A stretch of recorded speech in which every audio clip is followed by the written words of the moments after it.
اعوذ باللہ من الشیطان الرجیم، پناہ مانگتا ہوں میں اللہ کی شیطان مردود سے۔ بسم اللہ الرحمن الرحیم،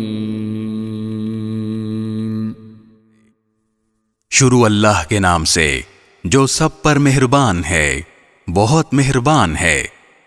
حامیم، حامیم، تنزیل الکتاب من اللہ العزیز الحکیم، یہ کتاب اللہ کی طرف سے اتاری جا رہی ہے جو بڑا صاحب اقتدار، بڑا صاحب حکمت ہے۔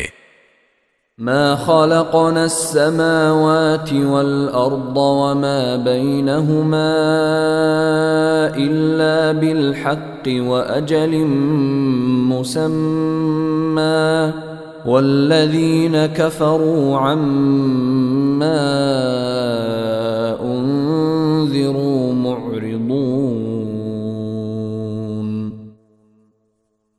ہم نے آسمانوں اور زمین کو اور ان کے درمیان کی چیزوں کو کسی برحق مقصد کے بغیر اور کسی متعین میعاد کے بغیر پیدا نہیں کر دیا ہے، اور جن لوگوں نے کفر اپنا لیا ہے وہ اس چیز سے منہ موڑے ہوئے ہیں جس سے انہیں خبردار کیا گیا ہے۔